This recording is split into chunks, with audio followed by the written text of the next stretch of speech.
എന്തുകൊണ്ട് നമ്മൾ അനുമോക്ക് വോട്ട് നൽകണം? ഏഷ്യാനെറ്റിനെ സംബന്ധിച്ചാണെങ്കിൽ അനുമോളെ സപ്പോർട്ട് ചെയ്യേണ്ട കാര്യം അവർക്കില്ല. കാരണം അവരുടെ ഉൽപ്പന്നമല്ല. കാരണം അനുമോൾ പ്രശസ്തമായത് ഫ്ലവേഴ്സ് എന്ന പരിപാടിയിൽ, അതിനകത്തെ ആ ഒരു ചാനലിലെ പരിപാടിയിൽ കൂടി ആയതുകൊണ്ട് തന്നെ ഏഷ്യാനെറ്റിന് വലിയ താല്പര്യം അനുമോളിൽ ഇല്ല എന്നാണ് അറിയാൻ സാധിച്ചത്. അപ്പോൾ അനുമോൾ എന്ന് പറഞ്ഞ വ്യക്തിയെ നമ്മൾ എടുക്കുകയാണെങ്കിൽ ഈ ഒരു ഫ്ലവേഴ്സിലെ പരിപാടികളിലൂടെ ശ്രദ്ധ നേടി സോഷ്യൽ മീഡിയയിലെല്ലാം ആക്റ്റീവായി നിന്ന് ആൾക്കാരുടെ ശ്രദ്ധ നേടിയ ഒരു നടിയാണ്. ആ ഒരു നടി നമ്മുടെ ബിഗ് ബോസ് പോലുള്ള ഒരു പരിപാടിയിൽ അവസരം കിട്ടുമ്പോൾ നല്ല പ്രകടനം കാഴ്ചവെക്കുമെന്ന് പ്രതീക്ഷിച്ചു.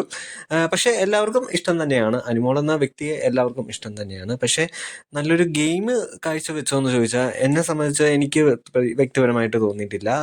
ആകെ എന്തോ ഒരു കോണ്ടന്റ് ഉണ്ടാക്കുന്നതിന് വേണ്ടിയിട്ട് കരയുന്നു, ആൾക്കാരോട് കരയുന്നു, ചുമ്മാ ബഹളം ഉണ്ടാക്കുന്നു, അനാവശ്യമായ പരാമർശങ്ങൾ നടത്തുന്നു, സ്വന്തമായിട്ട് പറയുന്നു എനിക്ക് ശമ്പളം നൽകുന്നത് ഈ ഒരു ബിഗ് ബോസ് ആണ്, അപ്പോൾ അവർക്ക് വേണ്ടിയിട്ടുള്ള കോണ്ടന്റ് ഉണ്ടാക്കി കൊടുക്കണം, അതിന് വേണ്ടിയിട്ട് എന്തൊക്കെയൊക്കെയോ കാണിച്ചു കൂട്ടുന്നു. ഓക്കെ, എങ്കിലും ഈ ഒരു പറയുന്ന അനുമോള് നോമിനേഷനിലൊക്കെ വന്നപ്പോഴും പലപ്പോഴും വലിയ സപ്പോർട്ടാണ് പുറത്തുനിന്നുള്ളത്. ഇപ്പോൾ ഈ ഒരു ഫൈനലിൻ്റെ ഈ ഒരു വോട്ടിംഗ് സിസ്റ്റം എടുത്താലും അതിനകത്ത് അനുമോളും അനീഷും തമ്മിൽ ഭയങ്കരമായിട്ടുള്ള ഒരു മത്സരം നടക്കുന്നുണ്ട്.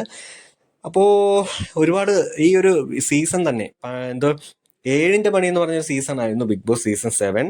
അപ്പോൾ ആ ഒരു സീസണെ കണ്ണീർ സീരിയലാക്കാൻ, ഒരു പകുതിയോളം കണ്ണീർ സീരിയലാക്കുന്നതിന് പങ്ക് വഹിച്ചത് നമ്മുടെ അനുമോള് തന്നെയാണ്. കാരണം അനാവശ്യമായ പരാമർശങ്ങൾ വരുമ്പോൾ കരയുകയാണ്, പ്രതികരിക്കേണ്ട ഭാഗത്ത് നിന്ന് കരയുക, പിന്നെ തൻ്റെ തെറ്റിൽ നിന്ന് ഒളിച്ചോടുക. ഈ പറയുന്ന അനുമോള് തന്നെ മറ്റ് മോശമായ പരാമർശങ്ങൾ നടത്തുക, അങ്ങനെയെല്ലാം ചെയ്യുന്നു. പക്ഷേ എന്തുകൊണ്ടും പിന്നെ PR-ന്റെ കാര്യങ്ങളൊക്കെ പറഞ്ഞതും അനുമോളുടെ കാര്യത്തിലാണ്. അത്യാവശ്യം PR വർക്കൊക്കെ അനുമോക്ക് വേണ്ടി നടക്കുന്നു എന്നാണ് അറിഞ്ഞത്. ഇതൊരു മത്സരമാണ്, അപ്പോൾ ഇതെല്ലാം ചെയ്തേ പറ്റത്തുള്ളൂ. അപ്പോൾ എന്താ പറയുന്നത്, എങ്കിലും ഈ ഒരു PR ആണോ ജനങ്ങൾക്ക് ഇഷ്ടമാണോ എങ്കിലും വോട്ടിങ്ങിൽ അനുമോള് ഇപ്പോൾ നല്ല രീതിയിൽ മുന്നേറുന്നുണ്ട്. നിങ്ങൾക്ക് അനുമോളെ ഇഷ്ടമാണെങ്കിൽ നിങ്ങൾ അനുമോൾ എന്ന വ്യക്തിയെ സപ്പോർട്ട് ചെയ്യുക, ആൾക്ക് കപ്പ് മേടിച്ചു കൊടുക്കുക, അത്ര തന്നെ.